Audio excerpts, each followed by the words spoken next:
talk about the term starving artist and the stigma placed on young artists as a result of that. Because the stigma of being a starving artist and not being able to make it on your own stems from that phrase. This is my early beginnings as a teeny weeny baby. And as you can tell, I've probably come farther than that. And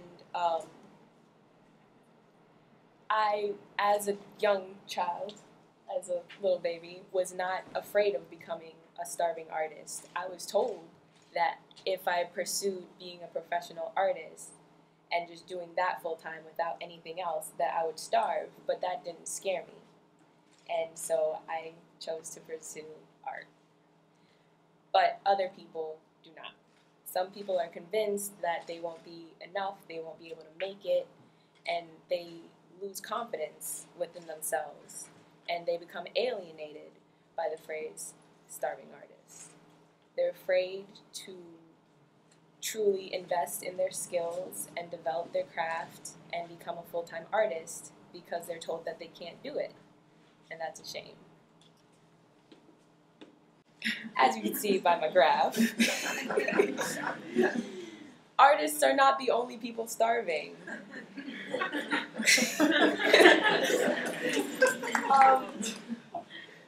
According to this graph, unemployment is up all over. If you're trying to enter any industry, there's going to be problems with getting in where you fit in and getting a stable job.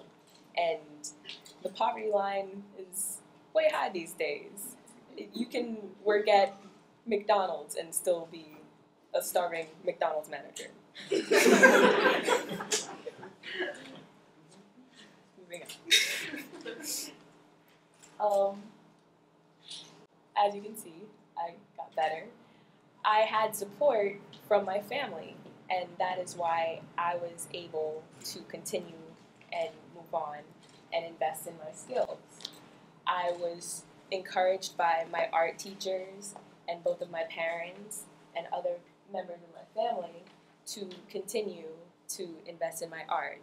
And I was told that I was doing great and so on and so forth. Earlier this year, obviously I got way better. But not everyone is as lucky as me to have so much support. Take my grandmother, for instance. She is an artist, and she makes the most beautiful dresses you could imagine.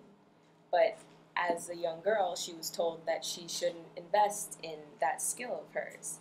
So she took a job as an accountant instead. And yeah, she's a realtor, accountant, and she's working in realty now.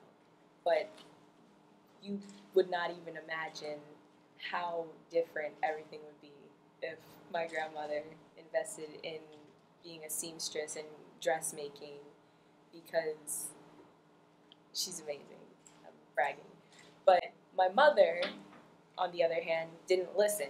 When my grandmother told her the same thing, that she shouldn't invest in her skill because she wouldn't be able to make it and she would be a starving artist, she didn't listen, and she pursued that anyways, and she became a fashion designer, and she's very successful.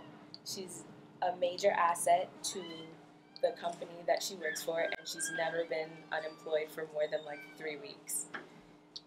And she inspires me all the time to pursue my art because I know that I could make it if I tried very hard and invest in myself. However, even if you try very hard and you invest in yourself, there's still a chance that you might fail, unfortunately. Because I know this because my father is an artist as well. But because of things not working out and, life just getting in the way, he ended up leaving his job at Mad Magazine as an illustrator and becoming a handyman at a spa company. Then he went from being a handyman to a taxi driver, and now he works as a teacher in a school for at-risk youth, and at nights he works as a bouncer. My father is very skilled as an artist, and he even still publishes his artwork, and he works on the side as an artist, but he is not able to get a full-time job as just an artist because he has too many things to juggle now. But had he stuck with it, he would have been able to have a stable art career.